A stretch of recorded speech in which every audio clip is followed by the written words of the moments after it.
Hello, listeners. Welcome back to Faith Imperfect. This is my next series where I'm going to talk about the series The Chosen. I know for season 6 they were filming in Italy and wrapped that up. I don't know if they finished filming for the whole season for season 6 yet. It sounds like the director officially said that they're going to be releasing episodes 1 through 6 of season 6 later this fall of 2026. Season 6 finale, which is episode 7, will be released next spring of 2027 in theaters. They have done that with a few finales, and I know a couple of my friends and I have done some of those, and I'm looking forward to doing that again.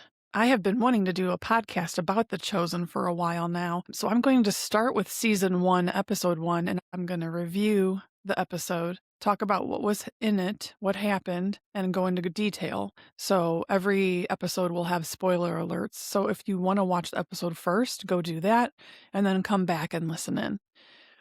I'm going to see if I could bring people into the episode discussion. It sounds like one of my sisters might be joining me, and potentially every now and then one of my friends might be chiming in as well. So I'll be able to ask people what they thought of the characters, what surprised them in the episode, what were they left thinking about at the end, what do you take home with you kind of thing. For this episode, I'm just going to go over what happened and then talk about a couple different things, Bible references, misconceptions. I did watch some of the roundtable discussions, and I'll get into some of what they talked about. You will notice that my intro music is not the music from The Chosen. I didn't want to potentially have any kind of copyright problems. I know there's a lot of podcasts out there that they have the theme song playing, but I just don't know that we're allowed to do that. So I picked some other music. I hope you like the music I chose. I do have a couple of different songs that I thought were really good, and I was able to buy the licensing rights to use them. So I might change it up a little bit from time to time. So I tried to pick something that I liked because I'm big into music. I will still probably be adding episodes to the My Faith Journey series as I come up with topics, but for now I'm going to kind of just focus on the Chosen series. So there is a bonus Christmas episode. I don't know when they released the Christmas episode. It could have been before, at the beginning of season 1, or at the end. I think the series was already out, like at least a good season before I was introduced to it. I will review the bonus Christmas episode at the end of season 1. So it doesn't have a number. It was just a bonus one. That Christmas episode was actually what got me introduced to the Chosen series. It was the very first episode that I watched. My boss had told me about it, and I was like, oh, and then I watched it, and I was like, oh, and then I was really curious. So kept watching, and yeah, now I absolutely love the series, so wanted to do the podcast. Various sources have recommended that if you're going to watch the series, that you watch it with captioning. And for the most part, you can make out stuff. I mean, it's all in English, and there's a little bit of accents, but it's nothing. Sometimes the terminology, it's like, what does that mean? What does this mean? But there are parts where it's almost inaudible, like maybe somebody's praying or somebody's reading something to themselves, and I never caught it when I was just watching it.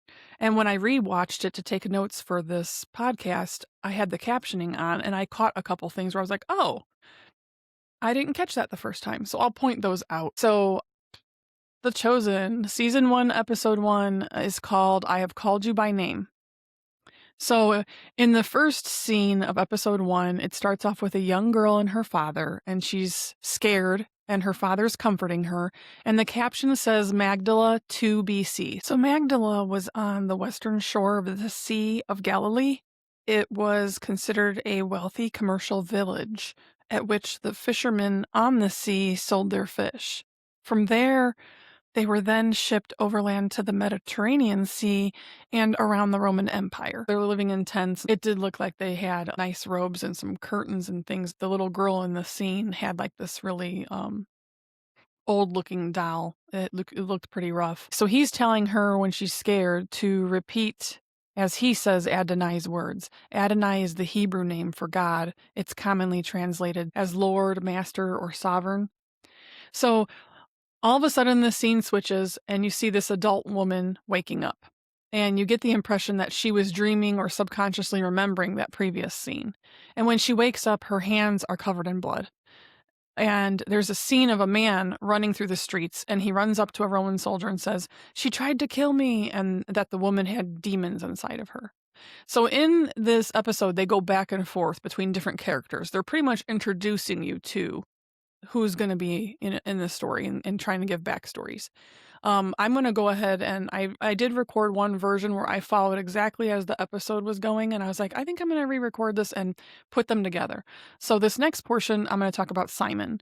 In this episode, you meet Simon, and he's on the ground. He had just gotten punched in the gut. There appears to be some kind of betting going on around the fight that's happening, and he's getting signals from another man who's sitting at a table pertaining to the fight, like nodding like yes, and doing like a motion with his finger, like go another round.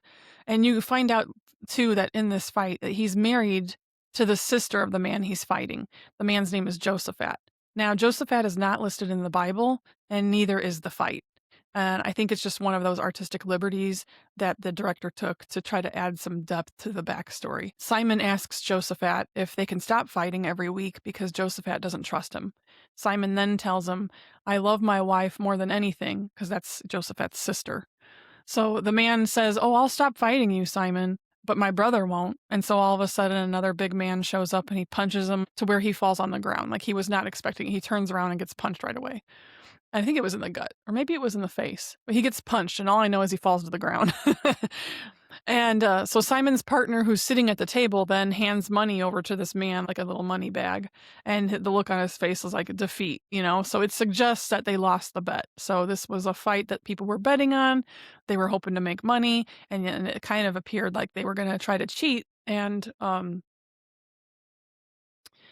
sway the fight one way or another so that they could win some money. It's at that time that you find out that Simon's partner, the person sitting at the table who had passed the money, is named Andrew.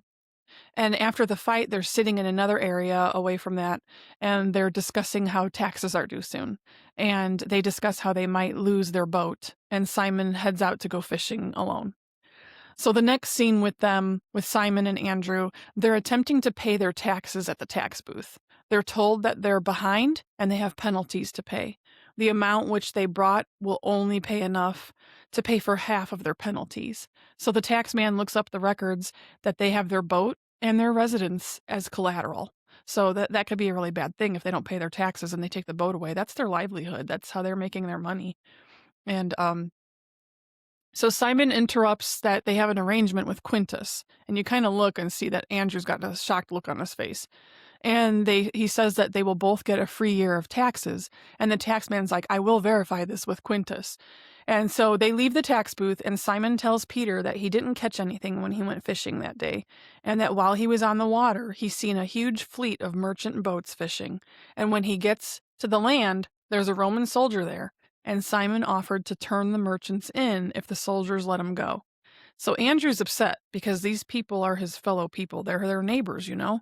So that's where that ends, that scene. Now you meet Matthew. He's in his home, and he has very nice things, clothing, shoes, cologne. You see him getting ready, and he's putting on a nice robe. Everything's very clean. He's selecting a pair of shoes from a collection, adding cologne to his wrists, and he's leaving his house.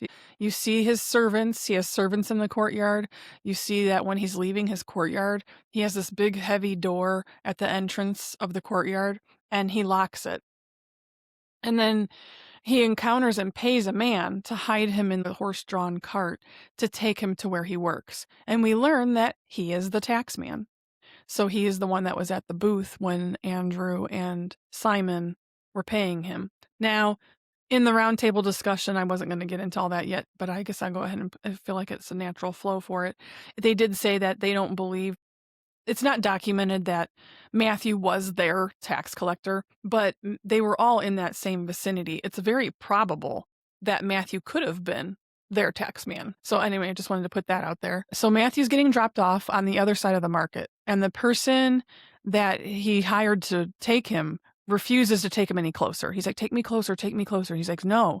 He says, me and my family will have a permanent stink on us if we're found associated with you. So he has to walk through the market.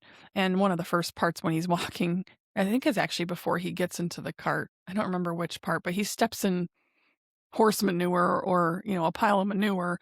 And he's got enough money where he just sets his shoes aside and puts on a new pair. And the man that's in the cart is like, that's like a month's of wages, you know? He kind of shrugs it off because he's got the money to afford it. But yeah, you could tell in this that he's, covering his mouth a lot. He's doing things with his hands. He's fidgeting a lot. So then he's walking through the market and people are shouting and they're spitting at him as he's being recognized as the collector. You really get you really get the feel for how much people hated him, which you don't think about nowadays. But when you watch that scene, because for someone to spit at you, I mean, I would never spit at somebody. I would, even if I really hated them, I don't think I'd spit at them, not purposely. I know that there's people who get upset when they're talking, they spit. That would probably be the only way, right? But yeah, so they're spitting at him, and so they really hate him. And so then he gets to his booth and he's kind of standing there like, what do I do? Like, the booth is locked up. Well, then Gaius shows up. We meet Gaius, who's a Roman soldier who stands watch at Matthew's tax booth. We don't know for sure that Gaius's name, I don't believe, is in the Bible. So Gaius is a name that they came up with. After Matthew's encounter with Simon and Peter, Matthew and Gaius go to see Quintus to see if what Simon told him is true. So on their way to go to see Quintus, Gaius warns Matthew that if it isn't true, that they're going to end up dead. And he's referring to Simon and Andrew. And he says that if Quintus has them killed, Quintus will collect their debt from Matthew. So they're going to take it out on Matthew if he allowed them to go without paying the taxes, and this is all made up.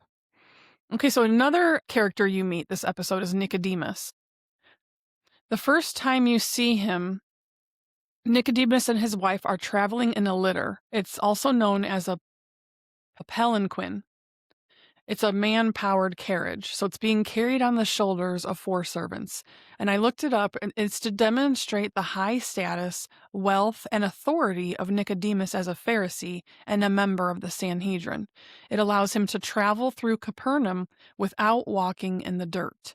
So they're intercepted by a group of Roman soldiers. So they're traveling somewhere on this man-powered carriage, and a soldier stops them. The Roman soldier named Quintus approaches them and asks Nicodemus for his help. He's the Roman praetor, which is a magistrate or administrator that oversees the Roman forces in Capernaum. Quintus is a fictional character, and he is not in the Bible. So you never hear what it is he asked him to help with. You just hear him say, "Can you help?" So the next time you see Nicodemus, he's in Capernaum and he's speaking to a group, and he brings up fishing on Shabbat. He asks the group, "Can we eat the fish and not be stained by the sins of the catcher?" So he goes on to say that it's a sin to eat the fish that's caught on Shabbat, and he tells the students that the Messiah will not come until the wicked are purged from their midst. So in this scene, you also meet a character named Shmuel, and he's a fellow Pharisee and a colleague of Nicodemus, who has a room prepared for Nicodemus. And you can tell from the scene that Nicodemus is very well respected among the Pharisees. He's referred to as the teacher of teachers. Everyone is nervous, but they're excited about his visit.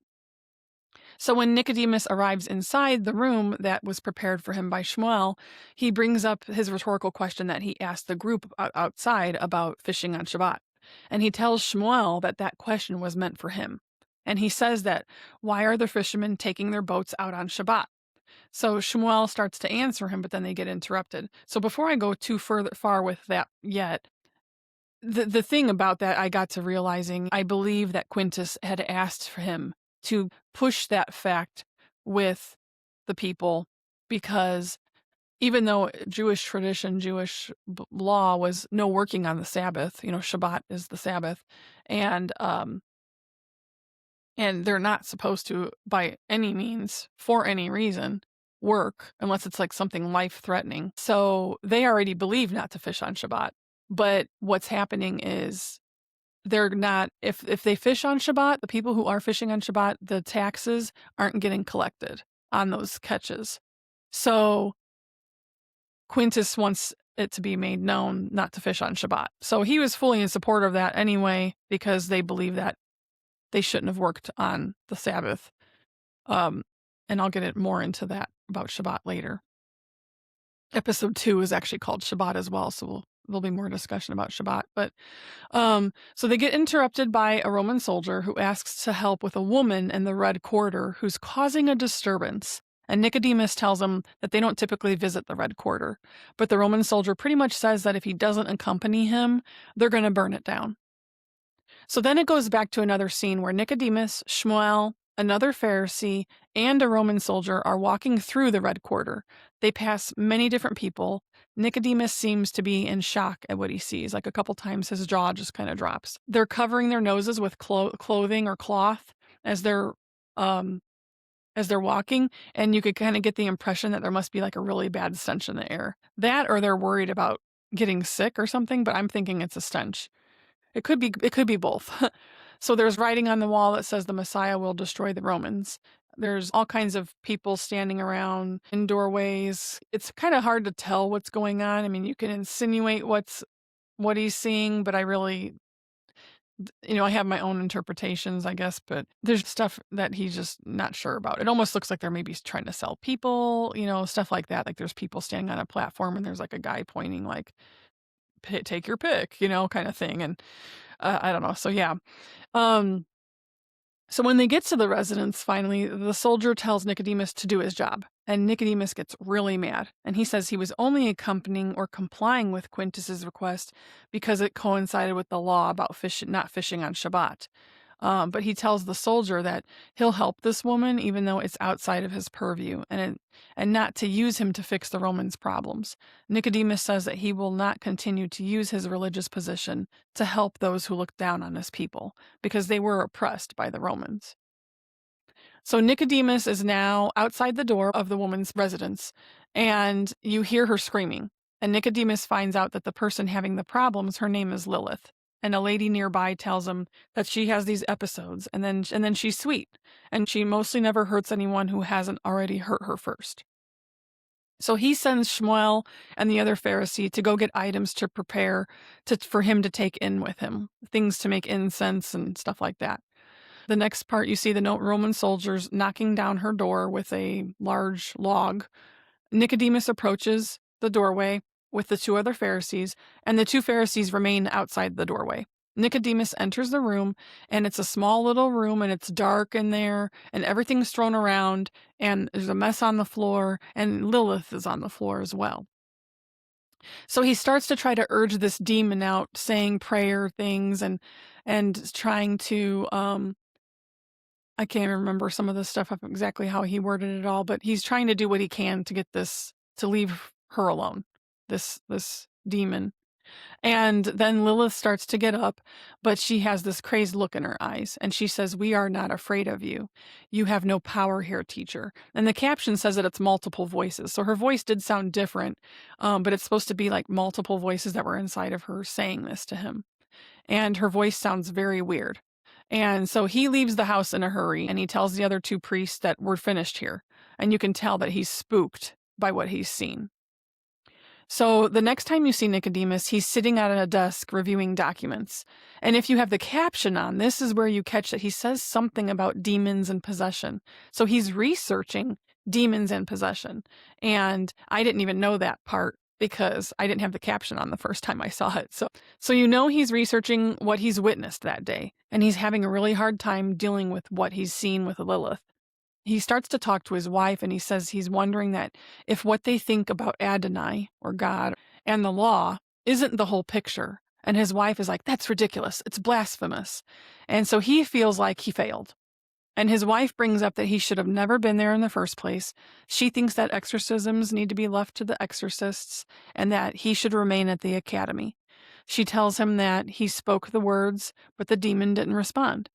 And he said there were many demons. He tells his wife that only God himself could have drawn them out. So in the next scene with Nicodemus, he's telling others at the academy now about his visit to the Red Quarter. And he says he probably shouldn't have gone, but that the decision was made in haste. He said when he follows the law, or when we follow the law, God is alive through us.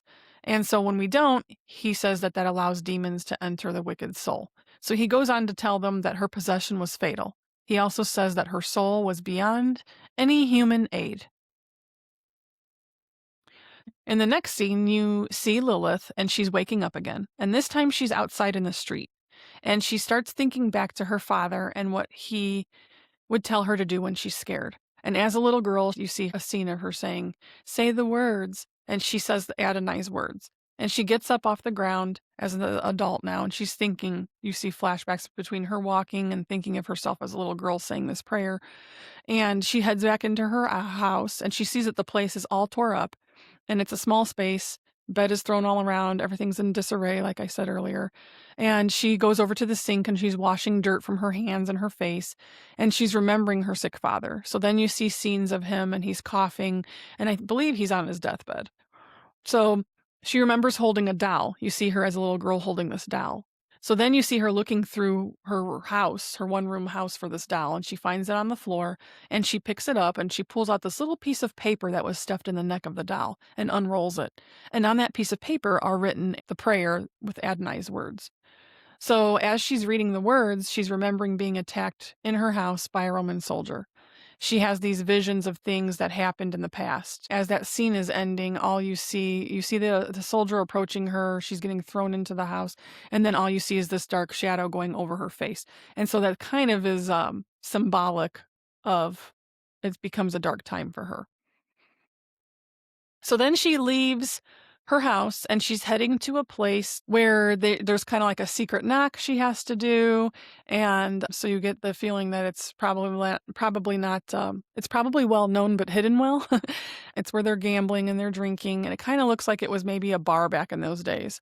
The owner was named Eunich. And he goes up to her and he hugs her and he's happy she's alive and he's trying to help her. He wants to help her prevent whatever it is that keeps happening to her, these episodes. And she tells him that there's no prevention, that there's no cure. And she tells him that the leader of the Pharisees even came and then ran away in terror. So she does remember that Nicodemus was there during her little episode. In the next part, she gives the owner of that bar her doll from her childhood and says for him to give it to one of his nephews. He offers her to stay with him there because he says that when it happens again, then he can help her through it. But she doesn't accept his help. She tells him she can't and that she wouldn't wish that on her worst enemy. So the next scene you see Lilith, she's walking, it's daylight, and she's walking to the edge of a rocky cliff. She's looking down at the water and she tosses these paper shreds off of the cliff. So my thought was she probably shredded up that little prayer before she gave the doll away and then threw the pieces off this cliff. So she looks down as if she's getting ready to go off the edge. She even kind of is leaning. But then she hears a bird and she looks up and it starts to fly over her head. And she keeps looking down at the water and then keeps hearing this bird that keeps distracting her. So then she starts to follow the bird, which takes her away from the edge of the cliff. And you see her following this bird all the way back. It flies all the way and she keeps following it all the way back to Eunich's business at that bar. She goes inside because the bird's already flown off now, and she goes inside and Eunich asks her if his concoction worked. So in one of the scenes, he made something and said, this is for prevention. Hopefully this will prevent it from happening. And she took a sip of that in that scene and was like, oh, it's gross. But she appreciates the effort because she doesn't think it'll help, but she tried it anyway. And so she tells him it didn't work. And he tells her that he doesn't know what else he can do to help her. And so she starts to beg him for a drink and not of the concoction he made. She wants alcohol. And he passes her a cup after a little while of the back and forth. And as she's reaching for it, a man places his hand over hers to stop her and says, this is not for you, or that is not for you. And she immediately flinches. And you can tell that she's starting to feel like she's having another episode, like a headache or something, because she puts her hands on her head like her head is starting to hurt. And she gets up and she leaves and she says, leave me alone. And the man follows her out the door and calls her by her name. He says, Mary. Then he says her full name, Mary of Magdala. And she drops the cup she was carrying because she carried it out of the bar. And she asks him who he is and why he's following her. And he repeats the exact words that were on that prayer that she threw away, the Adonai's words that her father taught her all those years ago. And he holds her head and she starts to weep. And then she leans into him and he embraces her. So we do learn that Lilith is Mary Magdalene. And that's where the episode ends. So with that, the repeated prayer that we kept saying was Adonai's words. are from Isaiah 43, verses 1 through 7. I wanted to read that. I'm looking it up in my Bible app. So Isaiah 43, verse 1. But now this is what the Lord says: He who created you, Jacob, he who formed you, Israel. Do not fear, for I have redeemed you. I have summoned you by name. You are mine. When you pass through the waters, I will be with you. And when you pass through the rivers, they will not sweep over you. When you walk through the fire, you will not be burned. The flames will not set you ablaze. For I am the Lord your God, the Holy One of Israel, your Savior. I give Egypt for your ransom. Cush and Seba are your stead, since you are precious and honored in my sight. And because I love you, I will give people in exchange for you, nations in exchange for your life. Do not be afraid, for I am with you. I will bring your children from the east and gather you from the west. I will say to the north, give them up, and to the south, do not hold them back. Bring my sons from afar and my daughters from the ends of the earth. Everyone who is called by my name, whom I created for glory, whom I formed and made. That's also like a prayer of protection. He's saying, you're mine. I'll be with you when you go through all these things. Fire will not burn you. The water will not sweep over you.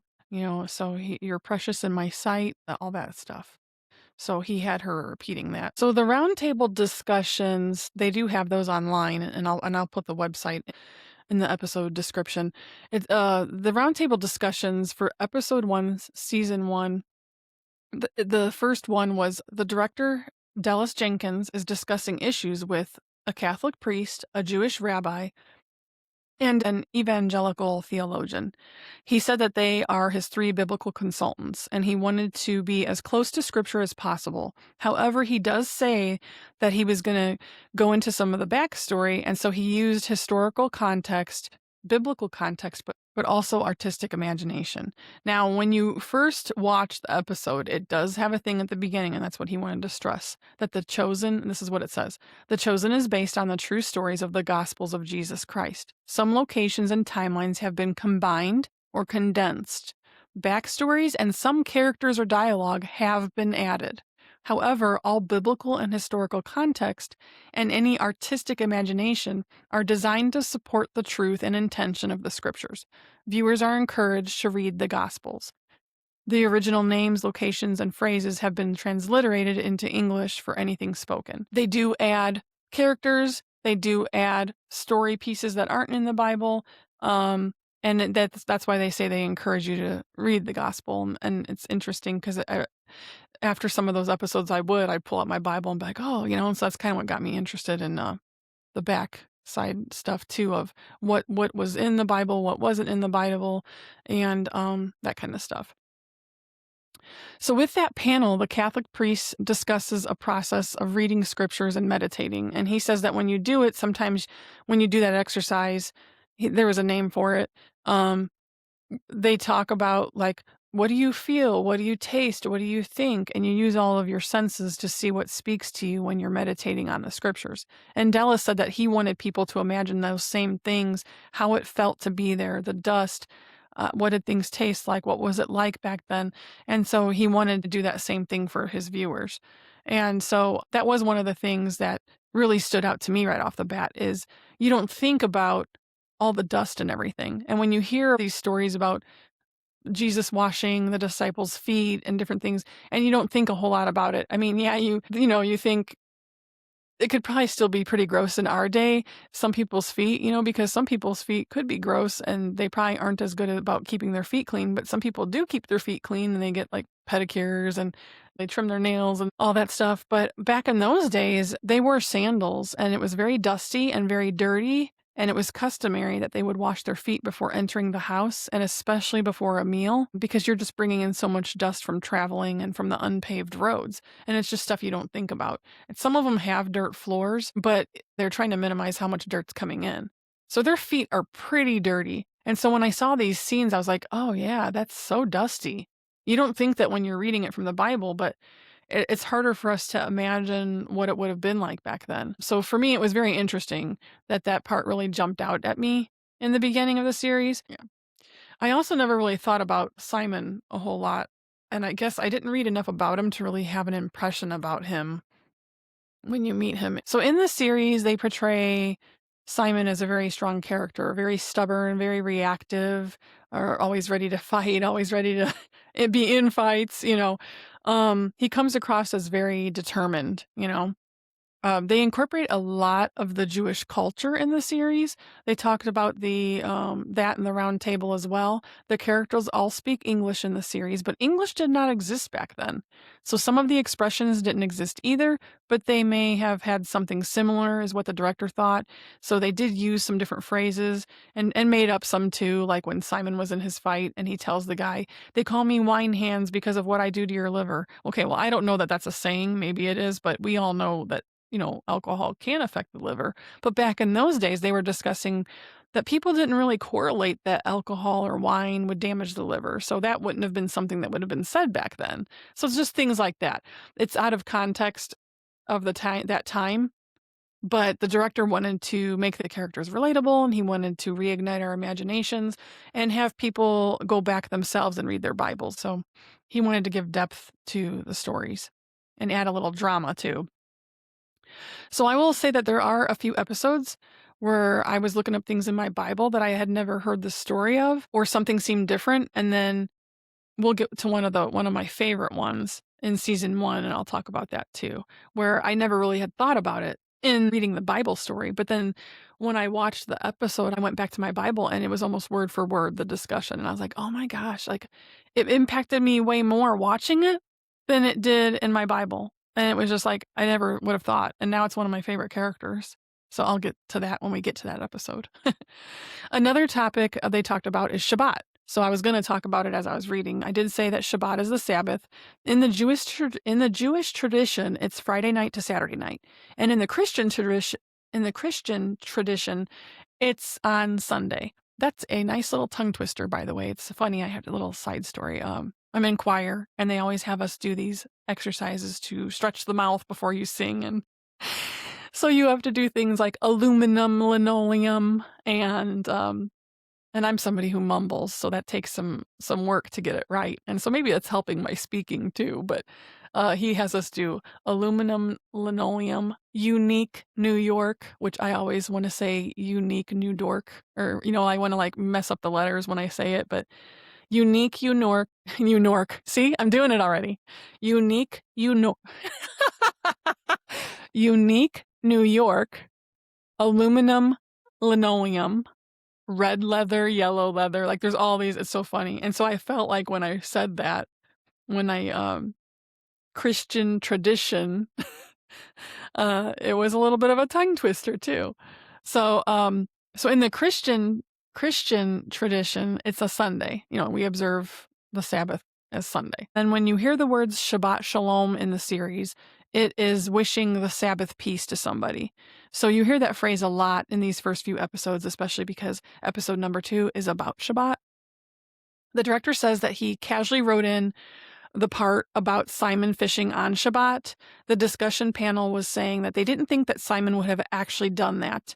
He wouldn't have worked on the Sabbath because the director did that as a way to create a drama arc. He wanted to highlight the desperation. He said that they were highly taxed by the Roman occupation, and he wanted to have some form of drama added. So it's not something that's biblical, him fishing on Shabbat. In fact, the discussion panel of all those different people, the different experts in their realms, said that they didn't think that would be something Simon would do. Maybe if their lives were on the line, but they doubted that would have happened. And it would have had to be pretty drastic measures for him to go that far, and they really don't think he would have still even done it. They said that Peter and Simon were already seeking to return to God, and they think that he was biblically an observant Jew. The Jewish rabbi really didn't think that he would have done it, because I think it was like punishable by death. It was very serious working on Shabbat. So they said that there was a lot of socio-political unrest. You have the Sadducees, the Pharisees, and the Roman occupation. Taxation was very heavy. There was a lot of oppression and desperation. And the director wanted to have Peter fish on Shabbat as a way of showing that he was in desperation and to show that Peter was human. And it could be plausible but it's definitely not something that's documented in the Bible as something that actually happened. The biggest misconception about Mary Magdalene, not just from this series, it was that she was likened to a prostitute. A lot of people think that she might have been even identified as the woman caught in adultery in John chapter 8, but none of that's specifically written in the Bible. The only things that were truly documented in the Bible about Mary were that she was from Magdala and that she had 7 demons cast out of her. It says here from another study that some have identified Mary as the sinful woman in Luke 7:36 through 39. The idea gained traction in early church and is reflected in The Chosen. However, there is no evidence that she is this woman. So, some of the other facts as well. Nicodemus was a Pharisee and a member of the Sanhedrin, which is the Jewish ruling council in Jerusalem, and is likely rich and also married, from John 3:1. John 3:1 says, "Now there was a Pharisee, a man named Nicodemus, who was a member of the Jewish ruling council." So they do mention him in the Bible. Mary was from Magdala, as we already have said. Another fact is Matthew was a tax collector. He was employed by the Romans, but considered a horrible traitor by his fellow Jews. Horrible because he was viewed as a collaborator with the enemy, and because he made his money by charging more than the Romans asked him to collect. It does sound like he was upcharging his fellow people. And then Simon, who was also called Peter, was married. In Mark 1:30, it says, Simon's mother-in-law was in bed with a fever, and they immediately told Jesus about her. You know by that scripture that Peter is married. I guess I never really caught that. I had heard the story, but I never caught that he was married. They never say the name of the wife. So in this series, they give her a name, and you know that he's married, and they show a little bit of his married life. And so that's all obviously the artistic part, because there is no biblical documentation of that. So Simon was called Peter, was married, and we learn that Andrew is actually his brother. So those are some of the things that are in the Bible, and then the rest of it we think sounds like it was artistic interpretation to try to give depth and character to the backstories. In the Bible, Mary is troubled and was oppressed by demons. In the series, it shows darkness enveloping her, like I said, as that Roman soldier was approaching her, and you get the idea that he's going to do something negative to her, and then all of a sudden you just see literal darkness going across her face, and it's symbolic of those dark times, the demon taking over her. The discussion panel was talking about demon possession. There's different levels that they say of demon possession, and it might not even be necessarily demon possession, but just negative influences on our lives, and that the power of God is stronger than any evil. So in the Jewish tradition, they talk about a hole in this space, like a bored hole, and that if that's not filled with God, then other things can fill it. And so it kind of reminds me when we talked about the book Living Fearless, and we talked about getting rid of the negative things that we think about ourselves and the negative identities we put on ourselves and the false things we say about ourselves, that we don't want that space to fill back in with negative. You want it to fill with more positive things. It just reminds me of that. So at the very end of the episode, he tells her, "You are mine." He says, "You are mine," to Mary, and calls Mary her name. He's claiming her as his. Her name is her true identity. And they talk about this, that Christ is pursuing all of us as he did with Mary. And they did say that they made up the name Lilith for the series. It wasn't in the Bible. They just said that it was a name they decided to use. And it was symbolic and related to a lot of the stories with the disciples. So when you hear about the disciples, when people get converted or they start following Jesus, their names were changed. A few of examples were Abram was changed to Abraham. Sarai was changed to Sarah. Jacob's name was changed to Israel, and Simon is changed to Peter. And then later on in the New Testament, Saul is changed to Paul. So it's interesting too that they went away from her birth name to this name Lilith while she was in this darkness. And now they're taking her back to her birth name, her identity that she was born with. And it was neat to tie Jesus into calling her by her name and then saying that she's his. So they also talk about, would Jesus really go into a bar? So I thought that was kind of funny. A bar-like place where there's gambling and drinking, and they were discussing, and some of them thought that why wouldn't he? He'll meet us right where we're at. They were all saying, like, why wouldn't he meet us where we're at? He's not, it's not beneath him to go into those places. He'll go everywhere with us. So why wouldn't Jesus go to those places, right? Um, if you are interested in that discussion, you can watch the roundtable discussions again on that webpage for The Chosen. They have the episodes, roundtable discussions, they have the behind the scenes, they have all kinds of stuff, all kinds of goodies. This episode was meant to build tension around Mary's brokenness, her isolation, her fear, her hopelessness, until she reaches a turning point.